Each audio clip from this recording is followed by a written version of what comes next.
Boa noite. Que bom que você está aqui. Tem gente que veio de viagem direto, glória a Deus pela sua vida. Glória a Deus, sejam todas muito bem-vindas. Rapidamente, eu só quero lembrar que nós estamos quase dando início à nossa jornada do conhecimento bíblico e nossa liderança está já planejando ver se começa a turma da liderança e logo em seguida já faz uma outra turma. Aí nós vamos estar avisando sobre o horário, tá bom? Mas vai ser muito bom, vai ser uma bênção para que você tenha mais conhecimento, que você conheça mais sobre Jesus, sobre a palavra, né, sobre esse caminho que nós andamos. E por falar em caminho, a minha reflexão de hoje, a minha palavra tem como título, pode sentar. Eu sempre esqueço. Meu marido fica assim.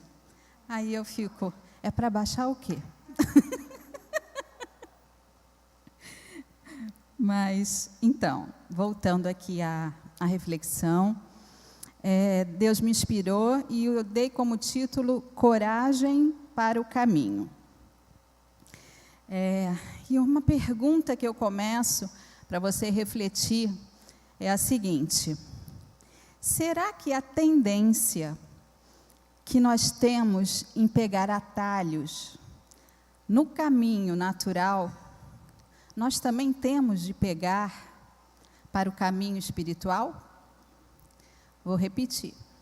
Será que a tendência que nós temos em pegar atalhos em caminhos naturais, nós também temos em pegar nos caminhos espirituais? Tem uma máxima que fala que nem sempre o caminho mais fácil ou o caminho mais curto é o melhor caminho. E eu concordo com isso. Eu acho que, às vezes, quando pegamos atalhos, realmente é porque o caminho ele está parecendo difícil ou ele está parecendo muito longo. Então, por uma ansiedade, por, às vezes, uma falta de ânimo, nós tendemos a pegar atalhos. Agora, no início do ano, eu tirei 2 diazinhos com o meu marido para a gente comemorar nosso aniversário de casamento, e nós fizemos um passeio que eu não conhecia o caminho. Inclusive, se eu conhecesse, eu não tinha proposto ao meu marido, que tem artrose, fazer a caminhada, porque era subida, subida, subida. E quando a gente já estava quase lá no alto, porque tinha um plano assim, bem lá em cima, já tinha um plano assim para você descansar, com bancos, com uma paisagem bonita e tal, e depois tinha mais uma subidinha. E quando eu olhei, o caminho que tinha indicado pelo mapa era um caminho mais longo, aqui pela esquerda, e tinha uma trilhazinha assim, que eu olhei assim, eu falei assim, eu vou por ali. É a tendência natural da gente. O meu marido falou, não, eu vou por ali pelo aquele caminho que é mais suave, só que o outro caminho, ele fazia a volta assim, no morro, e ele saía lá atrás. E esse aqui era um atalho assim, era mais íngreme, mas era mais rápido. E assim somos nós. Às vezes a gente, enganoso são os nossos olhos. Eu subi ali pelo aquele atalho, só que as plantas estavam assim, bem pertinho uma das outras, a trilha era bem fininha. Fiquei com a perna cheia de alergia depois. Às vezes dá errado o atalho, né? Como dá errado. Mas assim é o ser humano. E então, nem sempre os caminhos mais curtos, os caminhos mais rápidos, assim como o Waze. Gente, eu tenho um problema com o Waze, que oferece uns caminhos mais rápidos, misericórdia. Com certeza, nem sempre são os mais seguros, às vezes são cheios de buraco, e às vezes é porque você vai chegar 1 minuto, 30 segundos mais rápido. Então, nós temos que ter discernimento, né, para conhecermos o caminho, para nós analisarmos o caminho. E, geralmente, o que a Bíblia fala muito sobre caminhos. Mas eu peguei aqui um versículo, Alexandre, se você puder colocar, por favor, Mateus 7, 13 e 14. É um versículo que eu achei bem importante, que fala sobre caminho. Ele diz: entrem pela porta estreita, pois larga é a porta e amplo o caminho que leva à perdição, e são muitos os que entram por ela. Como é estreita a porta e apertado o caminho que leva à vida, são poucos os que a encontram. Então a Bíblia afirma que o caminho que leva à vida é difícil. A Bíblia fala sobre o caminho ser difícil. E nós temos que nos preparar para esse caminho difícil. Eu creio que o que nos ajuda a escolher melhor esse caminho, mesmo sabendo que ele vai ser mais difícil, ou que ele vai ser mais longo, é nós conhecermos o caminho, né? Nada como você andar por um caminho que você conhece. Mesmo citando aí o Waze, que meu marido adora usar o Waze, eu nem ligo. Eu vou pelo caminho que eu conheço. Eu vou pelo caminho que eu me sinto segura. Não gosto de caminhos estranhos, né? Mas quando você conhece o caminho, você tem segurança. Então, uma forma de você saber que você está no caminho certo, discernir isso, é você conhecer o caminho. Por isso aí a nossa jornada esse ano. Ou então, você pedir ajuda a alguém que conhece o caminho. Nós temos que nos cercar também de pessoas que nos edifiquem, que nos mostrem o caminho, e não que nos coloquem para baixo, que nos mostrem as coisas que o mundo tem aí, que está toda hora, que só abala a nossa fé, que só vai abalar a nossa fé. Porque nós temos um destino certo. Deus, Ele escolheu perfeitamente o nosso caminho, mas nós temos que cuidar para que nós não desviemos de chegar nesse destino, porque Deus quer que a gente chegue lá, mas como disse ali o versículo, a porta é estreita, o caminho é difícil, e são poucos o que a encontram. Gente, isso me faz temer, porque é uma palavra de Deus. Jesus disse isso, tá? Em Mateus, ele está falando para a multidão, e ele está falando sobre vários temas, e essas palavras são de Jesus. Então, uma maneira que você tem também de saber que você está acompanhando aquilo que a Bíblia diz, é você conhecer, porque muitas falsas doutrinas tem por aí, de que você já tem tudo, que você não precisa fazer nada. Gente, isso é uma mentira satânica, para deixar com que você vá se desviando sem perceber. Porque nós temos que cuidar, nós temos que saber que Deus vai estar conosco no caminho difícil, porque Ele ampara, porque Ele cuida daqueles que estão no seu caminho. Paulo, ele teve uma experiência real com o Senhor Jesus.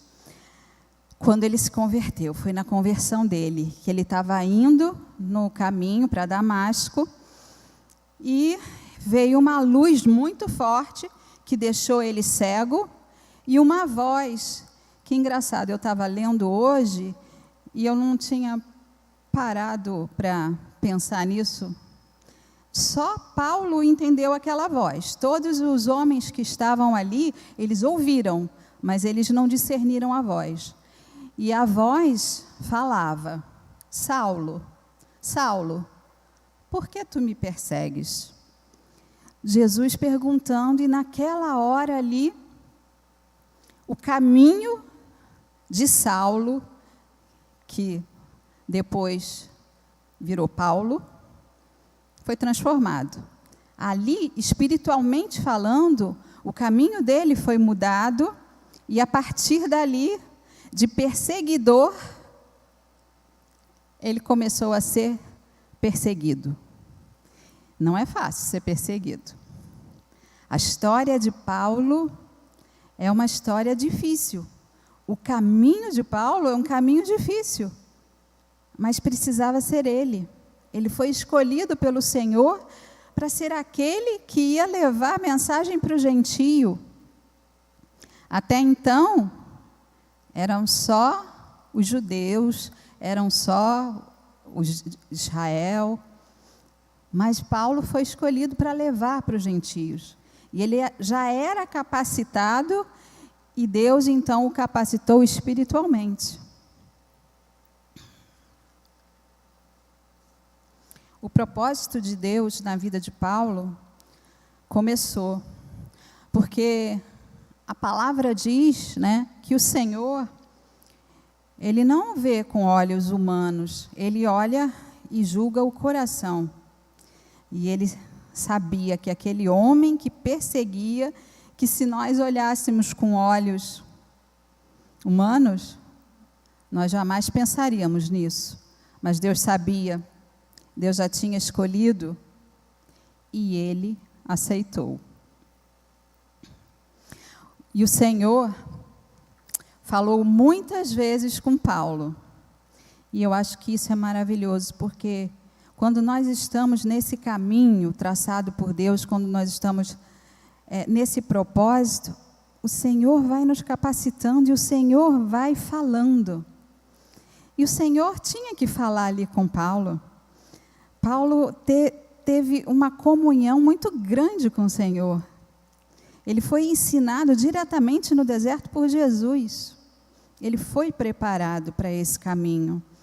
E cada uma de nós tem o seu caminho, e o Senhor tem como nos preparar para o nosso caminho. Nós só não podemos fugir desse caminho. E em Atos 23:11, um dos momentos que, na noite seguinte, o Senhor, pondo-se ao lado dele, disse: coragem, assim como você testemunhou a meu respeito em Jerusalém, deverá testemunhar também em Roma. Eu vou dizer o contexto para vocês.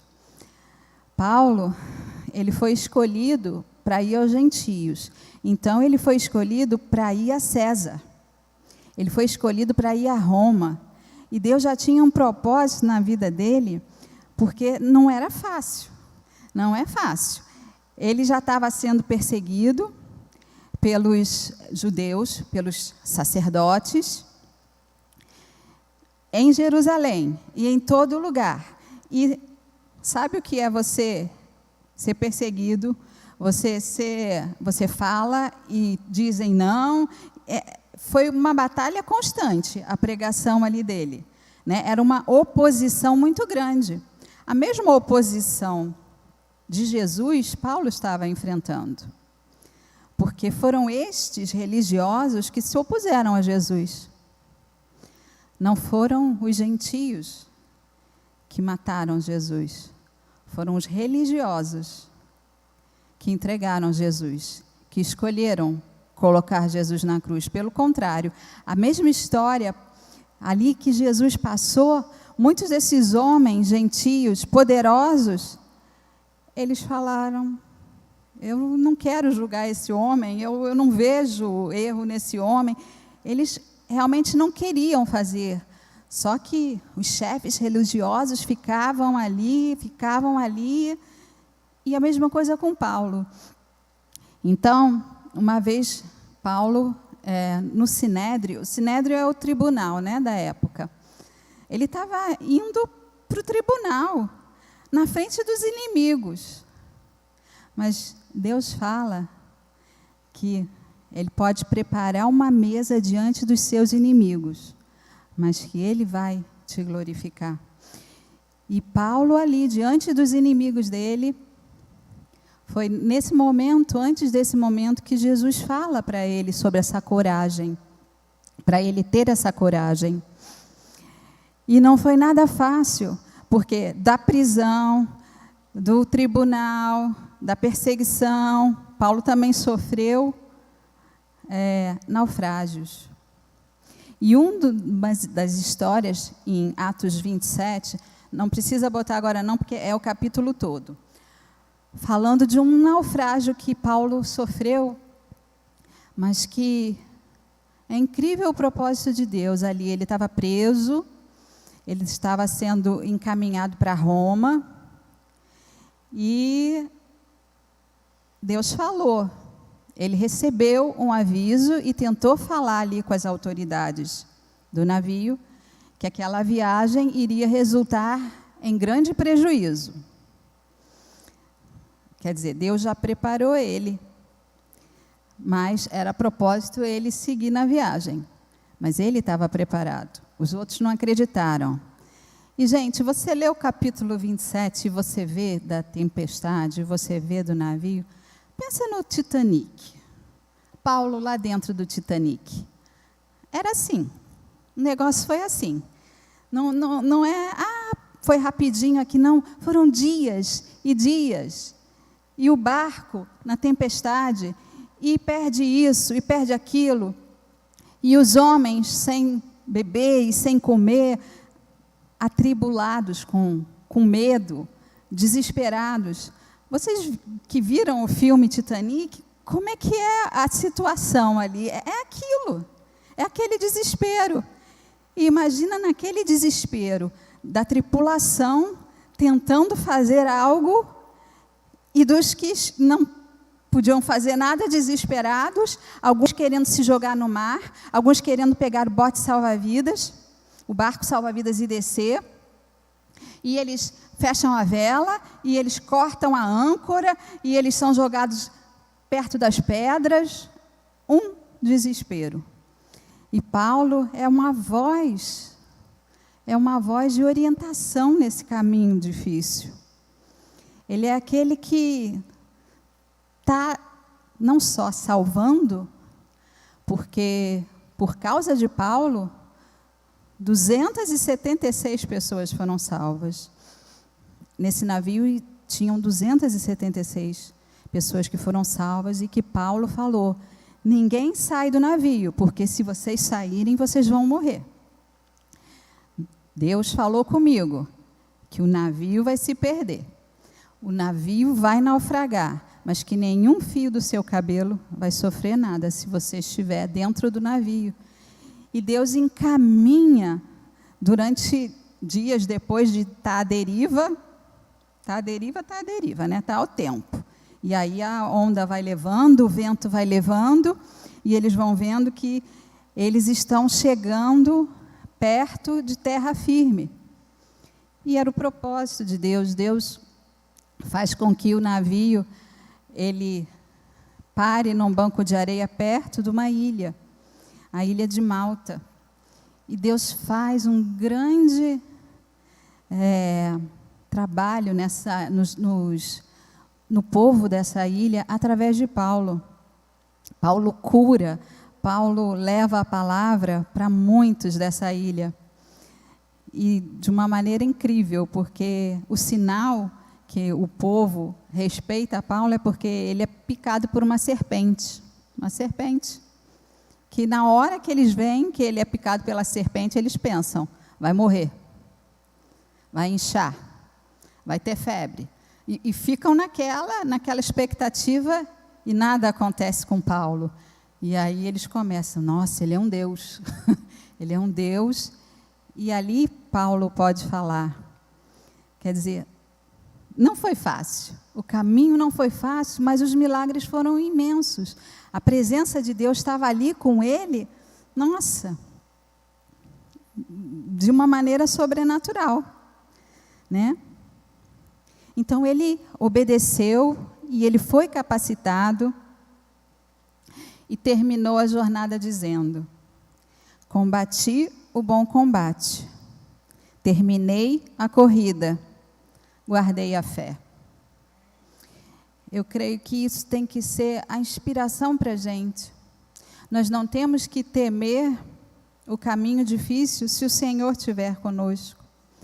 Porque o caminho fácil, sem o Senhor, ele é caminho de morte. Nós temos que temer, nos afastarmos da presença do Senhor. Então, que você, eu acho que é a glória do cristão. Chegar no final e falar ali, como Paulo, combati o bom combate, terminei a corrida, guardei a fé. Que nós possamos guardar a nossa fé, que nós possamos saber que o caminho que nos é proposto é um caminho de vida. Pode não ser um caminho fácil, mas é um caminho de vida. E para terminar essa reflexão, eu queria ler Salmo 25, do 4 até o 10.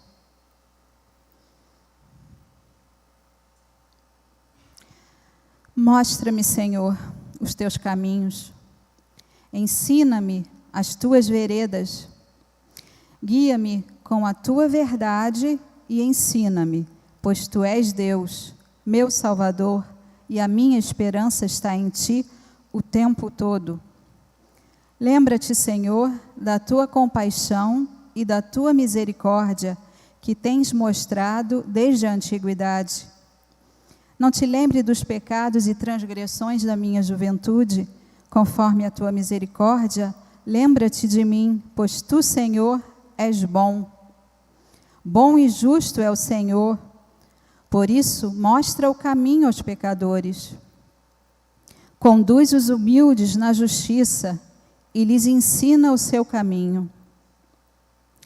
Todos os caminhos do Senhor são amor e fidelidade para com os que cumprem os preceitos da sua aliança.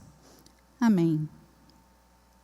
Então, que nós possamos guardar essa palavra do Senhor.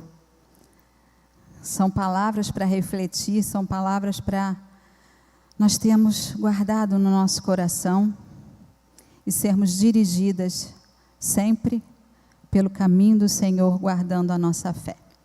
Amém? Para você que está na live, nós vamos fazer a nossa intercessão agora. Mas eu queria orar por você, antes de encerrar, para que você também seja fortalecida, que você também se disponha a andar nesse caminho, se disponha a cumprir o propósito que o Senhor tem para você, porque vai ser vida. Que você não deixe o medo, não deixe as vozes interiores e exteriores, que não são vozes de Deus, interferirem no seu caminho. Que você possa cumprir a vontade do Senhor, que você possa abençoar, que você possa cumprir o ID, que possa ser usada, em nome de Jesus. Ó Pai, nós oramos, Senhor, por aquelas que não estão aqui hoje, Senhor. Sabemos, ó Pai, que temos, Senhor, irmãs que estão passando por dificuldade nesse momento, Senhor. Ó Pai, mas a Tua mão os alcança, Senhor. Ó Pai, visita essas mulheres, Senhor. Dá a elas, Senhor, o refrigério, dá a elas o descanso, dá a elas a Tua presença, Pai. que em nome de Jesus possam ser renovadas, Senhor, que em nome de Jesus possam sentir o teu toque, Senhor. Oh, Pai, a tua presença, Senhor, que possam, Senhor, assim como Paulo teve aquela experiência, Senhor, que possam ter experiências reais contigo, Senhor, que possam ouvir a tua voz nos seus corações, nas suas mentes, nos seus sonhos, nas suas orações, através, Senhor, da palavra pregada. Fala com elas, Senhor, porque só a tua voz pode convencer, Senhor. De nada adianta, Senhor, oh Pai, nós estarmos falando se o Teu Espírito Santo não tocar e não fizer a obra, porque a obra maior é do Teu Espírito Santo. O Teu Espírito Santo ficou aqui na terra para nos ajudar. Oh Deus, que em nome de Jesus elas possam, Senhor, ser tocadas pelo Teu Espírito Santo e que em nome de Jesus sejam abençoadas. Amém. Uma boa noite para você que está em casa. E vamos agora então interceder